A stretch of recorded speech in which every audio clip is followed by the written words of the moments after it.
आज मैं बात करने वाली हूँ एक ऐसे प्रॉब्लम के बारे में जो मेजॉरिटी ऑफ पॉपुलेशन में वेट गेन करने का एक बहुत ही बड़ा रीज़न है। स्टिल इस प्रॉब्लम को काफ़ी ज़्यादा इग्नोर किया जाता है। मैं बात कर रही हूँ थायराइड के बारे में। मेरा नाम सुष्मिता है और आपने ट्यून किया है मेरा channel simply live with Sushmita. अगर हम थायराइड की बात करें तो हमारा जो बॉडी है, हमारी बॉडी का सिस्टम जो है वो काफ़ी कॉम्प्लेक्स मैकेनिज़्म होता है। इसमें बहुत सारे ग्लैंड्स पाए जाते हैं। उनमें से एक ग्लैंड होता है थायराइड ग्लैंड।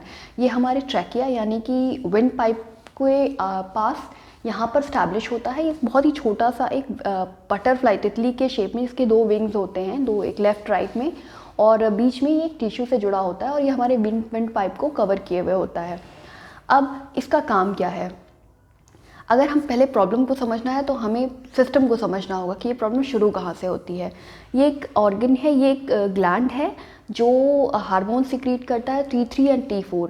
इन हार्मोन्स का काम होता है एक इंस्ट्रक्शन देना हमारी बॉडी सेल्स को कि वो कैलोरीज़ को बर्न करके एनर्जी प्रोवाइड करें हमारी बॉडी को। अब ये पूरा सिस्टम ऐसे अगर मैं आपको बताऊं तो काम करता है। हमारा जो ब्रेन है वहाँ पर एक और ग्लैंड है, pituitary gland. Pituitary gland hormone secrete करता है TSH, थायराइड स्टिमुलेटिंग हार्मोन। ये मैसेज पहुँचाता है हमारे थायराइड ग्लैंड को, जो यहाँ पे स्टैब्लिश है, कि वो अब हमारी बॉडी सेल्स को इंस्ट्रक्शन दे मेटाबॉलिज्म का प्रोसेस स्टार्ट करने का, यानी कि कैलोरीज को बर्न करके हमारी बॉडी को एनर्जी प्रोवाइड करने का। तो ये पूरा एक काम है थायराइड का, इंस्ट्रक्शन पहुँचाना। ये बेसिकली एक मैसेंजर की तरह काम करता है जो मैसेज को एक जगह से दूसरी जगह पहुँचाता है। अब प्रॉब्लम कहाँ आती है? जैसा कि मैंने आपको बताया, ये दो तरह के हार्मोन सिक्रीट करता है, T3 एंड T4।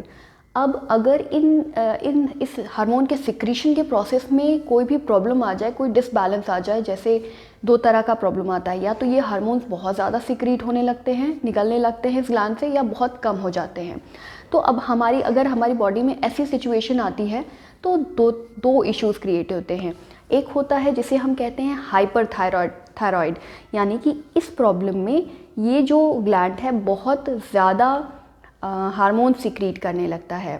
और दूसरा प्रॉब्लम है हाइपोथायराइड, जिसमें ये ग्लैंड काफ़ी कम अमाउंट में हार्मोन सिक्रीट करता है, तो हमारी बॉडी सेल्स को मैसेज प्रॉपर्ली नहीं मिल पाता। जैसे मैंने बताया दो प्रॉब्लम।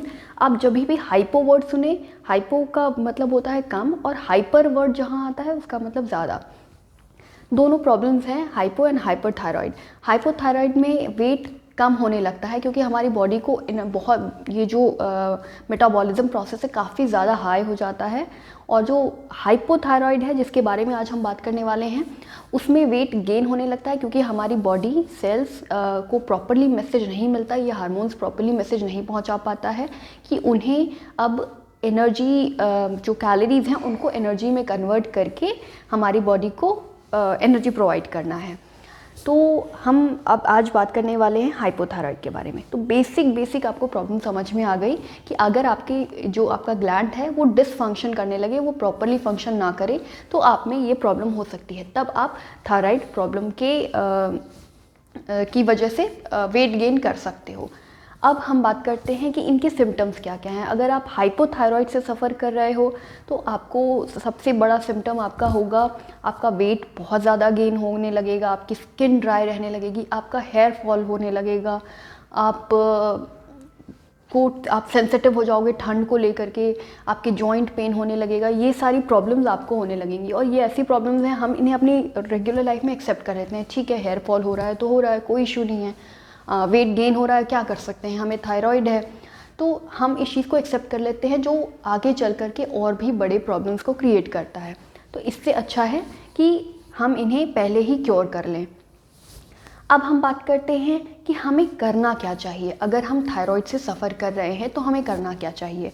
तो डूज़ एंड डोंट्स में पहला डू ये है, सबसे पहला काम ये करना है कि आप अपने डॉक्टर को विज़िट करिए। एक डॉक्टर आपको सही गाइडेंस दे पाएगा कि आपको इस प्रॉब्लम में एक्चुअली करना क्या है। कुछ मेडिकेशंस होती हैं, इस प्रॉब्लम का कोई इलाज नहीं है, कोई परमानेंट ट्रीटमेंट नहीं है। हो सकता है आपको लाइफ लॉन्ग मेडिकेशन पे रहना पड़े, या आपको अपनी लाइफस्टाइल में बहुत सारे चेंजेस करके इसको बैलेंस करना पड़े। इसके अलावा जो आपको काम करना है वो ये है कि आपको अपनी लाइफ में, अपनी लाइफस्टाइल में फ़िज़िकल एक्टिविटीज़ इंक्लूड करना होगा। कोई भी वर्कआउट, वॉकिंग, रनिंग, स्विमिंग, कुछ भी आपको अपने लाइफस्टाइल में इंक्लूड करना होगा। रीज़न, क्योंकि आपकी बॉडी प्रॉपर कैलोरीज़ को बर्न नहीं कर पा रही है। जैसे अगर हम एक नॉर्मल सिस्टम की, एक ऐसे इंसान की बात करें जिसका ये थायराइड ग्लैंड नॉर्मल काम कर रहा है, वो जब रिलैक्स कर रहा होगा, जब वो सो रहा होगा, जब वो खा रहा होगा, जब वो ब्रीद कर रहा है या डाइजेशन हो रहा है उसके बॉडी में, तो उसकी कैलोरीज तब भी कंटिन्यूसली बर्न हो रही हैं और उसे एनर्जी प्रोवाइड कर रही हैं। तो उसका एक सिस्टम नॉर्मली वर्क कर रहा है। बट थायराइड के केस में ये होता है कि आपका कैलोरीज ही बर्न होकर के आपको एनर्जी नहीं दे रही हैं और वो कैलोरीज आपकी बॉडी में स्टोर हो रही हैं, जो आपके वेट गेन होने का एक बहुत ही बड़ा रीज़न है। तो आपको उन कैलोरीज को बर्न करना है, इसके लिए आपको थोड़ा एक्स्ट्रा एफर्ट करना पड़ेगा, यानी कि आपको अपनी लाइफ में, अपनी रिजीम में वर्कआउट या कोई फिजिकल एक्टिविटी इंक्लूड करनी होगी। तो ये आपको एक काम करना है। इसके अलावा आपको आपके फूड हैबिट्स पे भी काम करना पड़ेगा। आप क्या खा रहे हो, कितना खा रहे हो, कब खा रहे हो, क्यों खा रहे हो, इस पर भी आपको फोकस करना पड़ेगा। आपको, अगर आप थायराइड से सफ़र कर रहे हो तो बहुत सारे ऐसे फूड हैं जो हेल्दी माने जाते हैं, लेकिन वो आपके लिए हेल्दी बिल्कुल नहीं है, तो आपको उन्हें अवॉइड करना पड़ेगा।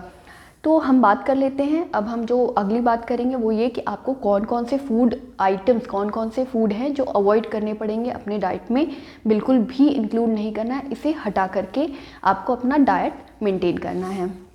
तो उसमें जो सबसे पहला आता है वो है कैबेज फैमिली, यानी कि कोई भी तरह की गोभी, पत्ता गोभी, फूल गोभी, ब्रोकलीज, आपको ये सब बिल्कुल भी नहीं खाने हैं। इसके अलावा आपको पीनट्स को अवॉइड करना है, और पीनट्स यानी मूंगफली से बने कोई भी प्रोडक्ट जैसे पीनट बटर, ये सब बिल्कुल भी नहीं खाना। उसके बाद हो गया एनी सोया प्रोडक्ट, ये कोई भी सोयाबीन हो या सोया से बने products like soya milk, tofu, soya chunks यानी जो सोया की बड़ी आती है, या आपके सोया सॉस, आपको इन चीज़ों को कम्प्लीटली अवॉइड करना है। ये आपके थायराइड ग्लैंड के फंक्शनिंग में को हैम्पर करते हैं, तो ये और प्रॉब्लम क्रिएट कर सकते हैं। इसके अलावा आपको अवॉइड करना है कैफीन प्रोडक्ट्स जैसे कॉफ़ी, चाय। आप इन चीज़ों से को बहुत ही कम अमाउंट में लीजिए, मैक्स टू मैक्स एक बार लीजिए। इसके अलावा कोई भी रिफाइंड प्रोडक्ट्स या ग्लूटेन वाले प्रोडक्ट्स जैसे मैदा से बनी हुई चीज़ें, आप पास्ता हो गया, वाइट ब्रेड हो गया, या कोई भी बाहर की चीज़ें हैं जिसमें बहुत ज़्यादा फैटी एसिड है, आप उन चीज़ों को अवॉइड करिए। अब हम बात कर लेते हैं कि हमें कौन से फूड प्रोडक्ट्स, कौन सी ऐसे फूड आइटम्स हैं जो हमें अपने डाइट में इंक्लूड करना होगा, जिससे जो हमारे थायराइड ग्लैंड को की प्रॉपर फंक्शनिंग में हेल्प करे। इनमें से कुछ माइक्रो न्यूट्रिएंट्स हैं, जैसे आपका आयोडीन हो गया, सेलेनियम हो गया, जिंक हो गया। ये आपके थायराइड को प्रॉपर वर्क करने में, प्रॉपर फंक्शन करने में काफ़ी हेल्प करता है। इसके अलावा आपके कुछ हाई फाइबर प्रोडक्ट्स आपके लिए बहुत अच्छे रहेंगे, जो, और जैसे मैं आपको बता रही थी कि कुछ माइक्रो न्यूट्रिएंट्स हैं जो आपके थायराइड ग्लैंड को फंक्शन करने में काफ़ी हेल्प करेंगे। उनमें से एक है सेलेनियम। सेलेनियम जो है वो आपके थायराइड ग्लैंड की फंक्शनिंग को स्टिमुलेट करता है, उन्हें इन्हांस करता है। तो आपको ओट्स में, चिकन, एग्स, इन प्रोडक्ट्स में सेलेनियम काफ़ी अमाउंट में मिल जाएगा। इसके अलावा जिंक हो गया। जिंक आपको कुछ प्रोडक्ट्स होते हैं जैसे योगर्ट में पम्पकिन सीड्स हो गया, वॉलनट्स हो गए, इसमें आपको काफ़ी अमाउंट में जिंक मिलेगा। आयोडीन रिच प्रोडक्ट आपके लिए अच्छा रहेगा, ये आपके थायराइड ग्लैंड को फंक्शन करने में काफ़ी हेल्प करता है। अगर आप सॉल्ट, तो आई एम श्योर आप जो ले रहे होंगे वो आयोडाइज्ड सॉल्ट होगा, लेकिन बहुत ज़्यादा सॉल्ट आप अपने डाइट में रखना भी बहुत अच्छी चीज़ है नहीं, तो आप नॉर्मल अमाउंट में सॉल्ट खाइए। इसके अलावा आप सी फूड को अपने डाइट में इंक्लूड कर सकते हो। इसके अलावा आप अपने डाइट में इंक्लूड कर सकते हो antioxidant rich food.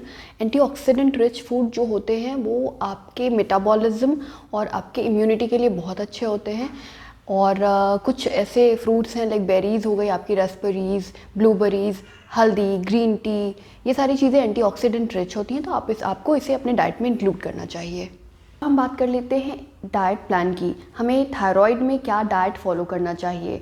First thing first, आप अपने डॉक्टर के इंस्ट्रक्शन को सबसे ऊपर रखिए और उसे फॉलो करिए। उसके बाद आता है, हम जिस डाइट प्लान की बात कर रहे हैं वो आपके थायराइड के लिए, साथ में ही आपके वेट लॉस, दोनों के लिए ही बहुत ही इफ़ेक्टिव है। आप इसमें अकॉर्डिंगली आपको क्या खाना है, क्या नहीं खाना, एक आइडिया आपको मिल चुका है, तो आप अकॉर्डिंगली इसमें कुछ चेंजेस कर सकते हो। अपने लोकल सीजन्स के हिसाब से, लोकल फूड के हिसाब से आप उसमें अकॉर्डिंगली चेंजेस कर सकते हैं। अब हम रूटीन की बात कर लेते हैं। तो अर्ली मॉर्निंग रूटीन जो होगा, आप आंवले का जूस एम्प्टी स्टमक ले सकते हो, लौकी का जूस पी सकते हो, या एप्पल साइडर विनेगर को ल्यूक वार्म वाटर में मिक्स करके पी सकते हैं। और इसके साथ ही आप धनिया के सीड्स को, कोरिएंडर सीड्स को रात में सोख करके आप अगले दिन उसका पानी पी सकते हो।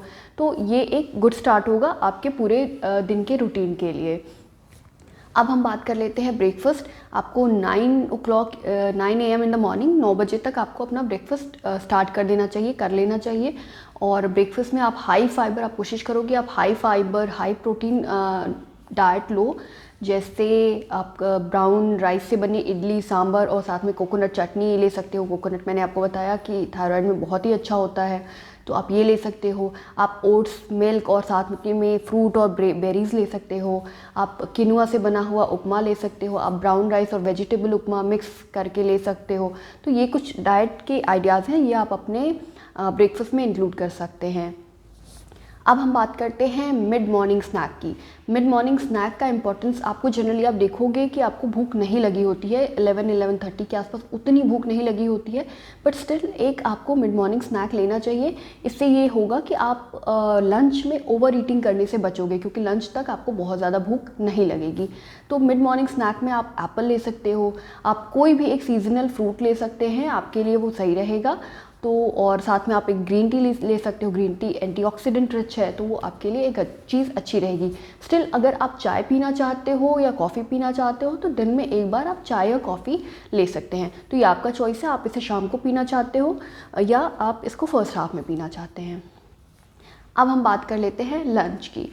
लंच वही हमारा जो घर का खाना है वही हमें खाना है। कुछ एक वेजिटेबल्स जो हमें अपने डाइट में ऑयल या इंक्लूड नहीं करने, उन्हें हटा करके आप सारी सब्जियों, आप मिक्स वेज ले सकते हो। दही आप अपने ब्रेकफास्ट और लंच दोनों में से एटलीस्ट एक में ज़रूर इंक्लूड करिए। तो आप लंच में रायता ले सकते हैं, आप बटर मिल्क यानी कि छाछ ले सकते हैं, आप साथ में मल्टीग्रेन चपाती ले सकते हो, आप ब्राउन राइस ले सकते हो। इनमें से या आप राइस या चपाती दोनों में से सिर्फ एक ही इंक्लूड करिए अपने एक मील प्लान में, एक मील में। तो आप लंच में या तो राइस लीजिए या फिर चपाती लीजिए। कोशिश करिए कि कार्ब्स का अमाउंट कम हो और आपके फूड में हाई फाइबर प्रोटीन का अमाउंट ज़्यादा हो। आप सैलड्स भी इंक्लूड करिए अपने डाइट में, आप चटनी इंक्लूड कर सकते हो। तो ये चीज़ें करके आप एक प्रॉपर अपना लंच को आप कर सकते हो। तो लंच में आपका वही हो गया, आपका दाल है, मिक्स वेज है, सब्ज़ी है, कोई भी सीजनल सब्ज़ी, सैलड, चटनी, और आप उसमें रोटी या ब्राउन राइस इंक्लूड कर सकते हो। अब हम बात करते हैं शाम के स्नैकिंग की। 4 बजे के आसपास आपको आई एम श्योर बहुत भूख लग जाती होगी, 4 बजे, क्योंकि आपने अपना लंच 1-1:30 तक कंप्लीट कर लिया है। अब हम बात करते हैं शाम के स्नैक की। शाम को अगर आपने सुबह चाय कॉफ़ी नहीं ली है तो आप शाम को ले सकते हो, इट इज़ योर चॉइस, क्योंकि हमें बिल्कुल पनिश नहीं करना है खुद को। तो आप शाम को चाय ले सकते हो, ग्रीन टी ले सकते हो, कॉफ़ी ले सकते हो, कोई एक चीज़ लीजिए। साथ में आप मखाना रख सकते हो, मखाना बहुत ही हेल्दी स्नैकिंग है, तो आप उसे अपने डाइट में इंक्लूड कर सकते हो। उसके बाद अब हम बात करते हैं डिनर की। डिनर आपका आपको उस वक्त सबसे ज़्यादा कॉन्शियस रहना होगा डिनर के टाइम, क्योंकि आप अर्ली मॉर्निंग कोई एक मिस्टेक कर दो चलेगा, लेकिन आप शाम को जब भी हो आपका डिनर जो है 7-7:30 तक कंप्लीट हो जाना चाहिए। आप अपना 7-7:30 डिनर कर लीजिए, उसके बाद नहीं। अब डिनर में हम क्या ले सकते हैं? डिनर में वही हम सब्ज़ी ले सकते हैं, जो भी आपका सीजनल सब्ज़ी हो आप वो अपने डाइट में इंक्लूड कर सकते हो। आप एग्स इंक्लूड कर सकते हो, इवन एग्स आप अपने ब्रेकफास्ट में भी इंक्लूड कर सकते हो। और आप साथ में दाल ले सकते हैं, आप सैलड्स ले सकते हैं। दही आप अवॉइड करिए रात में खाना, और दही को आप अपने लंच या ब्रेकफास्ट में इंक्लूड करिए। तो ये आपका एक डिनर हो गया। उसके बाद डिनर में भी आप कोशिश करो कि कार्ब्स का अमाउंट, आप कार्ब्स को कम रखिए और प्रोटीन और फाइबर ज़्यादा हो आपकी डाइट में। उसके बाद जब आप ओट्स से बनी चपाती ले सकते हो अपने डिनर में। तो ये आपका एक कंप्लीट डिनर हो गया जो आपने 7-7:30 ले लिया। बट सोने के टाइम तक आपको ज़रूर भूख लग जाएगी, तो उस समय बिंज ईटिंग करने से, कुछ भी अनहेल्दी खाने से का सबसे बुरा टाइम वही होता है। तो आप उस वक्त आप अपने लिए प्रिपेयर कर सकते हो सोने से पहले हल्दी वाला दूध। आप काऊ मिल्क लीजिए नॉर्मल, उसमें आप इसमें स्किम्ड या ऐसा कुछ करने की ज़रूरत नहीं है। आप नॉर्मल काऊ मिल्क ले करके उसमें हल्दी, उसको बॉईल करके उसमें हल्दी डाल करके पी सकते हो। आप शुगर अवॉइड करिए। और उसको पीने से बेस्ट उसका फ़ायदा ये है कि आपको नींद भी बहुत अच्छी आएगी। आप वो हल्दी जो है एंटीऑक्सीडेंट रिच है, तो वो आपके इम्यूनिटी में भी, आपके मेटाबॉलिज्म में भी काफ़ी ज़्यादा हेल्प करेगा। तो ये आपका एक अच्छा ड्रिंक है जो आप रात में पी के सो सकते हो। अब ये तो आपका पूरा दिन का डाइट चार्ट हो गया। आप इस तरह से एक सैम्पल डाइट आप इसको फॉलो करके आप कोशिश करिए कि कार्ब्स, फाइबर, आपका प्रोटीन सबका इसमें इंक्लूसिव होना चाहिए, इसमें सब कुछ होना चाहिए। किसी भी एक चीज़ पे, चाहे वो प्रोटीन हो, चाहे वो कार्ब्स हो, चाहे वो फैट हो, आप किसी एक पे डिपेंडेंट नहीं रहेंगे। आपको हर चीज़ बैलेंस में अपने डाइट में इंक्लूड करना है। इसके अलावा आपको 99% तक अपना शुगर का जो कंजम्पशन है, जो आप शुगर खाते हो, उसको कम करना होगा। अगर आप चाय भी लेते हैं और चाय में आप डालते हैं तो आप कोशिश करिए कि हाफ़ स्पून से ज़्यादा आप शुगर ना लें। और अगर आपको लेना ही है तो आप उसको रिप्लेस करिए गुड़ से, या कुछ ऐसे जो बहुत ज़्यादा ऐसे प्रोडक्ट्स हैं जो बहुत ज़्यादा रिफाइंड नहीं हैं। अगर आपको शुगर क्रेविंग हो रही है तो आप कोई ऐसी चीज़ खाइए जो आपको नेचुरल शुगर प्रोवाइड करता है इंस्टेड ऑफ रिफाइंड शुगर। जैसे ये चीनी, ये बहुत ज़्यादा प्रोसेस से होके गुजरी है, तो इसमें कुछ भी नहीं है। इट्स लाइक एम्प्टी कैलोरी, ये आपको कुछ भी खास देने वाली नहीं है सिवाय कैलोरीज़ के। तो आप शुगर को अपने डाइट में बिल्कुल भी इंक्लूड मत करिए। कोशिश करिए कि 99% आपने उसे अवॉइड कर दिया है। ये आपका डाइट है और आप इसको फॉलो कर सकते हो। अगेन आई एम सेइंग कि डॉक्टर का इंस्ट्रक्शन आप सबसे ऊपर रखिए। इसके अलावा आप हेल्दी लाइफस्टाइल अपनाइए और बहुत ज़्यादा खुद को पनिश करने के लिए या बहुत ज़्यादा स्ट्रिक्ट होने की ज़रूरत नहीं है अपने साथ। आप अपनी लाइफ को ऐसे बनाइए कि आप उसको लंबे टाइम तक फॉलो कर पाएँ। पूरी डिटेल्ड इन्फॉर्मेशन थी हाइपोथायराइड के बारे में। अगर आपको इसमें कोई भी कन्फ्यूजन लगता है, कोई भी डाउट्स आते हैं, आप मुझे कमेंट सेक्शन में पूछ सकते हो। इसके अलावा मैं कोशिश करूँगी कि फ्यूचर में हाइपरथायराइड से रिलेटेड एक वीडियो आपके लिए बनाऊँ, जिसमें आपको सारी इन्फॉर्मेशन, सारे मिथ्स और सारी चीज़ों के बारे में एक क्लैरिटी मिले। इन सब के बाद अगर आपको मेरा वीडियो पसंद आया हो, अच्छा लगा हो और आपको लगता है कि आपके लिए नहीं तो आपके किसी रिलेटिव या फ्रेंड के लिए बेनिफिशियल हो सकता है, तो प्लीज़ उनके संग शेयर करिए। और अगर आपको अच्छा लगा वीडियो तो इसे लाइक करिए, कमेंट करिए और मेरे चैनल को सब्सक्राइब करिए।